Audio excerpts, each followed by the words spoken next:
Mengawali informasi yang pertama, Saudara Gubernur Kepulauan Riau Ansar Ahmad Selasa pagi resmi melantik Adi Prihantara sebagai Sekretaris Daerah Provinsi Kepulauan Riau.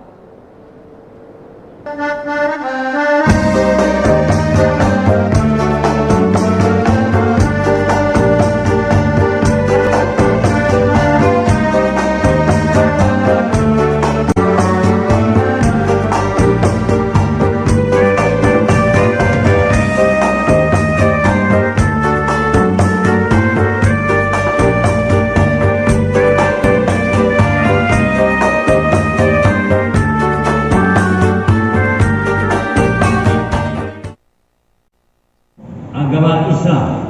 Selanjutnya saya perlu memperingatkan bahwa sumpah yang akan saudara Undang-Undang Dasar 1945 serta tanggung jawab terhadap kesejahteraan rakyat.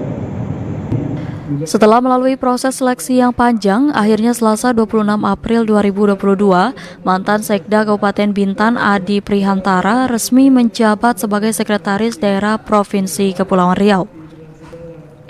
Prosesi pelantikan Sekda Kepri definitif sebagai Sekda ini berlangsung di Aula Wan Seribeni, Dompak, Tanjung Pinang. Akan setia dan taat Kepada Undang-Undang Dasar Indonesia tahun 1945 serta akan menjalankan Pelantikan ini berdasarkan hasil dari seleksi yang dilaksanakan tahun lalu, di mana saat itu terdapat 7 calon, kemudian menjadi 3 calon kandidat, hingga akhirnya Adi Prihantara terpilih sebagai pejabat eselon 1 tipe Madya tersebut. Usai melantik Sekda, Gubernur Kepulauan Riau Ansar Ahmad berharap kepada Sekda Kepri definitif dapat membantunya mencapai dan mewujudkan visi misi pembangunan Gubernur Ansar bersama Wakil Gubernur Marlin Agustina. Menurut Ansar, Adi Prihantara telah menjalani karir dan pengalaman yang cukup mumpuni, terlebih lagi Adi merupakan mantan Sekda Kabupaten Bintan sebelumnya. Sekdanya bisa melaksanakan tugas pokok dan fungsinya. Di sini sudah disampaikan bahwa ada 2 tugas pokok penting, 3 lah ya. Pertama, membantu menyusun program. Kedua, beliau punya tugas mengkoordinasikan semua subsistem yang ada di jajaran pemerintah Provinsi Kepulauan Riau, ya, terutama para OPD yang ada di Pemprov ini. Yang ketiga, melaksanakan tugas lain yang ditugaskan oleh Gubernur. Nah, saya kira kan Pak Adi Prihantara orang yang sudah pengalaman sebagai pejabat karir dari bawah. Beliau ikuti dan puncaknya terakhir beliau Sekda di Bintan. Nah, saya yakin beliau sudah tahu dan bisa menempatkan diri apa-apa yang harus beliau kerjakan ke depan ini. Sementara itu, Sekda Kepri yang baru dilantik, Adi Prihantara mengaku akan menjalankan tugas dan fungsinya sebagai pejabat Sekda Provinsi Kepri, mendampingi kepala daerah dalam menjalankan tugas dan fungsinya dalam mewujudkan reformasi birokrasi dan program yang dimiliki Gubernur dan Wakil Gubernur Kepri. Koordinator, ya, bagi seluruh OPD, kemudian menjembatani komunikasi antar kelembagaan dan sebagainya.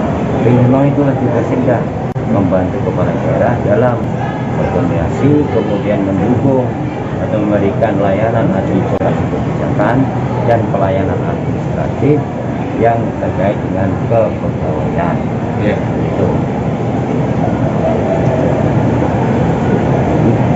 Pak, gimana perasaan yang terpilih jadi Sekda, Pak? Sudah tak ada perasaan lagi, ini perasaannya ya biasa-biasa saja, karena ini memang keseharian kami juga sudah Sekda, kami Sekretaris Daerah Kabupaten Bintan, dan tugasnya kurang lebih saja.